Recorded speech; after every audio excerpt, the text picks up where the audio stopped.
and for his genuine engagement over a considerable period of time on this issue that is of concern to so many Australians. We supported the motion yesterday because it is the right thing to do. I have said the same as Prime Minister and conducted myself as Prime Minister in the same way I did as Leader of the Opposition, in making advocacy on behalf of the view that I believe Australians hold across the chamber, including some members of the National Party and Liberal Party over a period of time, crossbenchers, the minor parties, who are of course members of the Australian Labor Party, that would have a range of views about the merits of Mr Assange's actions, but have come to the common view, a view that has been put also by the Leader of the Opposition, that enough is enough and that it was time for this to be brought to a close.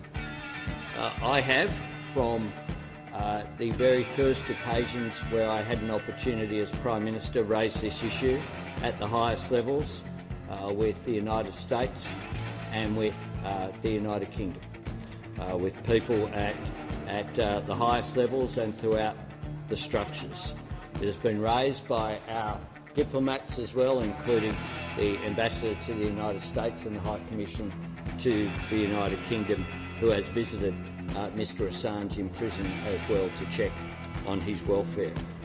Now, people will have a range of views about Mr Assange's conduct, and you and I mightn't agree, frankly, on the nature of that conduct.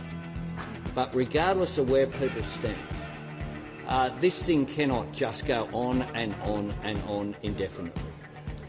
And the Australian government, in my view, always has a responsibility to make representations to governments, as we have for Chiang-Mai, for example, in China, as we have with the range of people who find themselves in difficulty, with successes, it must be said, also in Vietnam and Myanmar in recent times. It is important that we have a calibrated and deliberate approach to this engagement.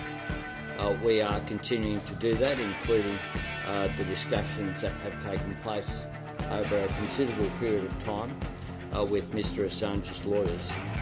But it is important, the resolution. I congratulate the member on bringing that resolution before this Parliament, because it's important to send that message. In the coming days, there'll be a critical period as well.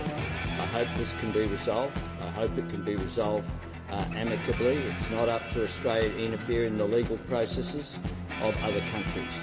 But it is appropriate for us to put our very strong view that those countries need to take into account the need for this to be